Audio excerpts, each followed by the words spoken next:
আমি খুবই ভাগ্যবান, সেদিন আমার বেঁচে থাকার কথা ছিল, মৃত্যু থেকে অনেক কাছে ছিলাম। আমি আমারই সংসদ এলাকায় আমার নিজের বাসাকে এড়িয়ে পার্শ্ববর্তী আর একটা বাসায় আশ্রয় নিয়েছিলাম। বেশ। তখন চারদিক থেকে মিছিল আসছিল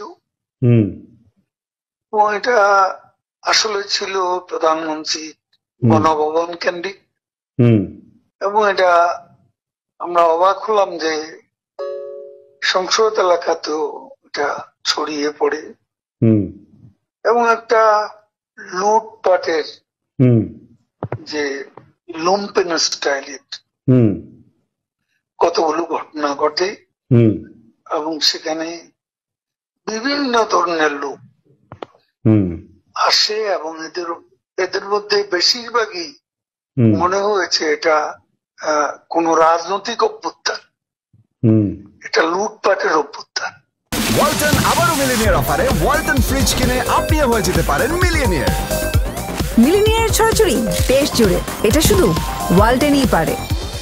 না, একটা কথা জিজ্ঞাসা করি, সে তো আমরা তখন সেটা দেখলাম এবং মাননীয় প্রধানমন্ত্রীকেও যে বাসাতে ছিলাম তারা সে বাসাতেও হামলা করে। আচ্ছা। তারা জানতো না যে সেখানে আমি আছি। আচ্ছা।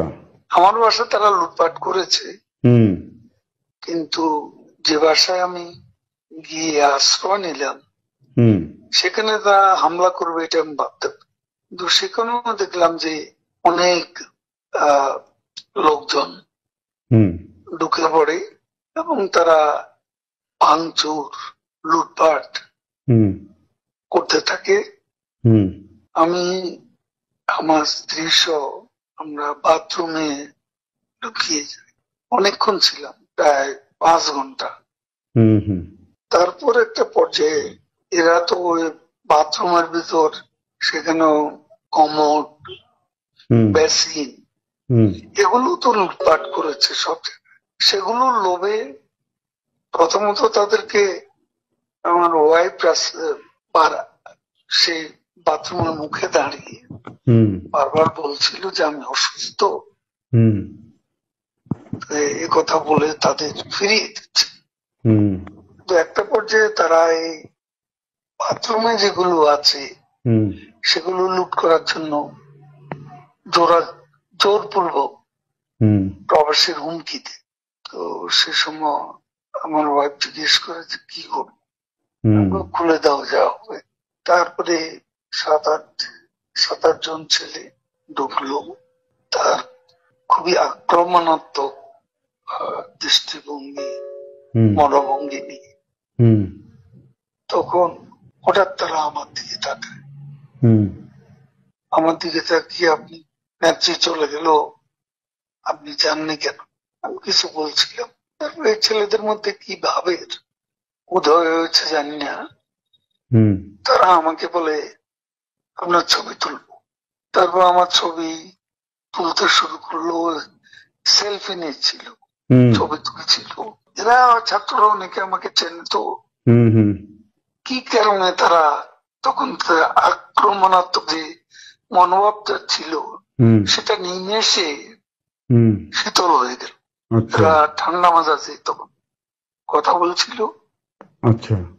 এদের মধ্যে আবার এক পর্যায়ে একটা গ্রুপ তারা চেয়েছিল আমাকে রাস্তায় সেনাবাহিনী হাতে তুলে দিতে, কেউ কেউ আবার এটাও চেয়েছিল যে জনতার হাতে তুলে দিতে।